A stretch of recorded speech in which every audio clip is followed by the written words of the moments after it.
یاد رکھو، جب اللہ مشکل وقت کے بعد کسی کو عروج دینا چاہتا ہے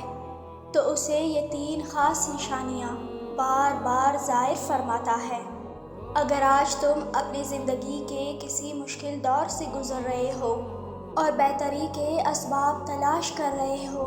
تو یاد رکھنا کہ اللہ تمہیں ایسے سائن اور ایسے اشارے بھی ضرور ظاہر فرماتا ہے جس پر اکثر انسان غور نہیں کرتا۔ تم اکثر دیکھتے ہو کہ بنجر زمین پر جب بارش برستی ہے تو ذرے ذرے میں ایک نئی زندگی رواں دواں ہو جاتی ہے۔ بالکل اسی طرح جب زندگی مشکلات سے بھاری ہونے لگے تو اللہ کے حضور کی گئی صرف ایک توبہ تمہارے مردہ دل کو ایک نئی تازگی بخش دیتا ہے۔ جانتے ہو زمین بنجر کیوں ہو جایا کرتی ہے؟ جب ان کا خیال نہ رکھا جائے، مناسب کھاد نہ ڈالی جائے، مناسب پانی نہ ملے تو وہ سوکھ کر ختم ہونے لگتی ہے۔ بالکل اسی طرح تمہارے دل کی زمین بنجر ہو جایا کرتی ہے۔ تو اگر تم چاہتے ہو کہ اللہ تمہارے دل کو پھر سے آباد کر دے اور تمہاری زندگی آسان اور سہل ہو جائے تو تم اللہ کی اطاعت اور اپنے دل میں اس کی محبت کا بیج بو کر اللہ کے ذکر کے پانی سے مسلسل آبیاری کرنا شروع کر دو، تو ان قریب اللہ تمہارے دل کو پھر سے شادابی دے کر ایک نیا عروج تمہیں عطا کرے گا۔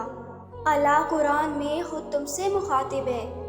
اور وہ اللہ ہی ہے جو زمین کو اس کے مرنے کے بعد پھر سے زندہ اور شاداب کر دیتا ہے۔ بے شک عقل والوں کے لیے تو اس میں بہت سی نشانیاں ہیں۔ جانتے ہو سورہ الحدید کی 2 اور 5 آیات میں اللہ تعالیٰ ایک ہی بات کو 2 دفعہ دہرا رہا ہے۔ یہ ایک طرح سے تمہاری یاد دہانی ہے کہ ہر وہ پریشانی، ہر وہ دکھ، ہر وہ مسئلہ اور ہر وہ بیماری جو تمہاری زندگی کو آج متاثر کر رہی ہے وہ پوری طرح تمہارے رب کے کنٹرول میں ہے۔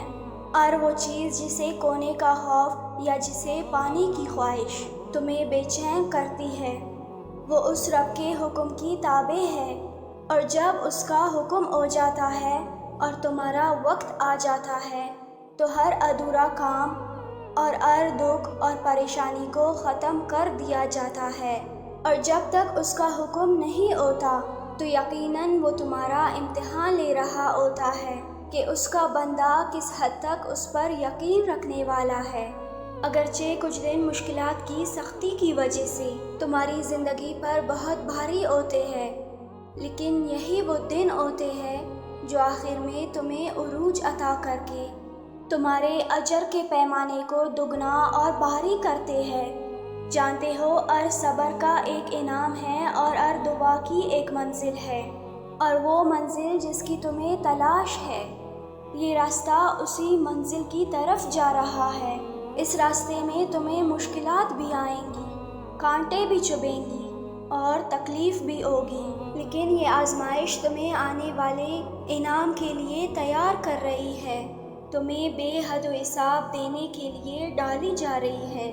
اللہ قرآن پاک میں خود تم سے فرما رہا ہے کہ آپ ایسے صابرین کو خوشخبری سنا دیجئے کہ ان پر جب کوئی مصیبت پڑتی ہے تو وہ کہتے ہیں ہم تو اللہ کے ملک ہیں اور ہم اسی کی طرف جانے والے ہیں۔ ان لوگوں پر بھی خاص رحمتیں ان کے پروردگار کی طرف سے ہوں گی، اور یہی وہ لوگ ہیں جن کی رسائی ہوگی۔